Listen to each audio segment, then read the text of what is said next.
حضرت ابراہیم علیہ السلام نے جن 4 پرندوں کو ذبح کیا، یہ چاروں اپنی ایک بری خصلت میں مشہور ہیں: مور، مرغ، گدھ اور کبوتر۔ مور کو اپنی شکل و صورت کا غرور ہے، بہت گھمنڈ کرتا ہے، اور مرغ میں شہوت کی کثرت پائی جاتی ہے۔ گدھ حرص و لالچ رکھتا ہے، اور کبوتر کو اپنی پرواز پر بہت غرور ہے۔ اب ان چاروں پرندوں کو ذبح کرنا ان چاروں بری خصلتوں کو ذبح کرنے کی طرف اشارہ ہے۔ حضرت ابراہیم علیہ السلام نے جب ان چاروں کو ذبح کیا تو اپنے خالق کی جانب سے دل پر نفس مطمئنہ کی تجلی کو محسوس کیا۔ اس لیے اگر کوئی یہ شخص چاہتا ہے کہ وہ اپنے رب کے ہاں کوئی مرتبہ پا لے، اپنے نفس پر قابو پا لے، نفس مطمئنہ حاصل کر لے، تو ان 4 خصلتوں کو ختم کرے۔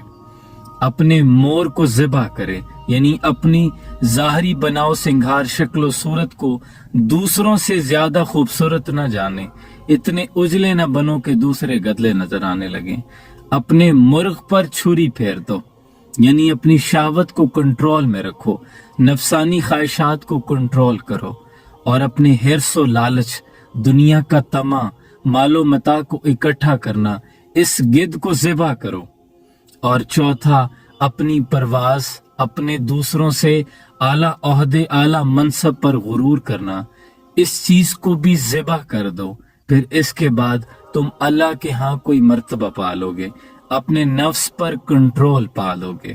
خدا اگر دل فطرت شناس دے تجھ کو، سکوت لالا و گل سے کلام پیدا کر۔ اقبال کہتے ہیں اگر تو اپنے آپ کو پالے، اس راز معرفت کو جان لے، تیرا دل فطرت شناس ہو تو چمن کے پھولوں سے بات کرے، تجھے جواب آئے۔ دلوں کو مرکز مہر و وفا کر، اسے حریم کبریا سے آشنا کر۔ جسے نان جویں بخشا ہے تو نے، اسے بازو حیدر بھی عطا کر۔ اور دل مردہ دل نہیں، اسے زندہ کر دوبارہ، ہے یہی امتوں کے مرد کہن کا چارہ۔ اللہ کرے کہ ہمارے مردہ دل زندہ ہو جائیں۔